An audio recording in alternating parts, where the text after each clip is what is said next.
সামান্য একটি অটোরিকশাকে কেন্দ্র করে মূলত পারিবারিক বিরোধ, আর সেই বিরোধের সূত্রপাত ধরে মূলত সন্তান এবং স্ত্রী হাতে নির্যাতনের শিকার হন মনার হোসেন মনা। তিনি অটো চালক। চাঁদপুরের ফরিদগঞ্জ পৌরসভার পূর্ব পড়ালী গ্রামে মনার হোসেন মনার 5 সন্তান, তার মধ্যে 3 ছেলে 2 মেয়ে। বড় 2 সন্তান প্রবাসে থাকলেও 2 মেয়ে এবং ছেলে তার কাছে থাকে। আর মনা যে অটোটি চালাতেন সেই অটোটি তিনি মূলত কিস্তিতে ক্রয় করেছিলেন। আর তার জানার বাইরে মূলত পরিবারের সদস্যরা সেই অটোটি মাত্র 53,000 টাকায় বিক্রি করে দেয়। এতে মূলত শুরু হয় পরিবারের দ্বন্দ্ব। আর যেই দ্বন্দ্বের জের ধরে গত রাতে মনাকে হাত পা বেঁধে এবং মুখে বালিশ চাপা দিয়ে হত্যার চেষ্টা করে তার পরিবারের লোকজন।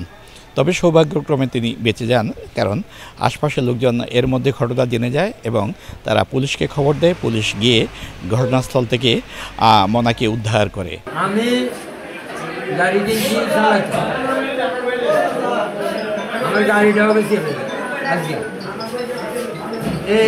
এটা তো এই কেন্দ্র করে চেঁচাচেঁচি করছি না, এলাই আমার হাত পা বাঁধি আরো আলাই চুই গেছে কিন আমার ওয়াইফে আমার ওলায় আমার মাইয়ারা আমার আরে না গলা টিপিয়ে মানে বালিশ দিদি চাপা দিচ্ছে। হ্যাঁ আর আবার গামছা দিয়ে বাঁধে। ওনার ওয়াইফ, ওনার 2 মেয়ে এবং 1 ছেলে, ওনার উপর মনে করেন যে অমানবিকভাবে হাত পা বেঁধে মুখে কাপড় বেঁধে তারপরে মনে করেন যে একবার বালিশ চাপা দিয়ে মনে করেন মারি ফেলার অবস্থা। আমরা এলাকার লোকজন সবাই মিলে মোটামুটি জোরপূর্বক ঘরে ঢুকে আমরা উদ্ধার করি এবং ওনার স্ত্রী সন্তানদেরকে আটক করে প্রশাসনকে আমরা খবর দেই।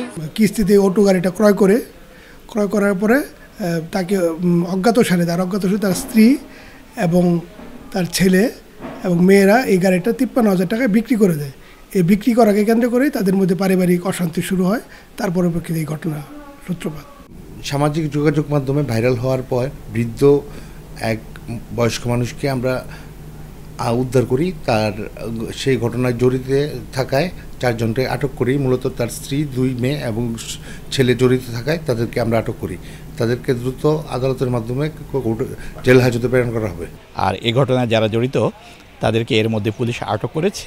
তবে এখন পরিবারের সদস্যরা কিন্তু অনুতপ্ত, কারণ তারা এই ধরনের ঘটনা যে ঘটবে সেটি মূলত তারা এখন নিজেরাই অনুশোচনায় ভুগছেন। যে কারণে তারা পুলিশের হাতে আটক হলেও এর মধ্যে কিন্তু মামলা হয়েছে। মামলার প্রেক্ষিতে পুলিশ আটককৃতদের আদালতে প্রেরণ করেছে।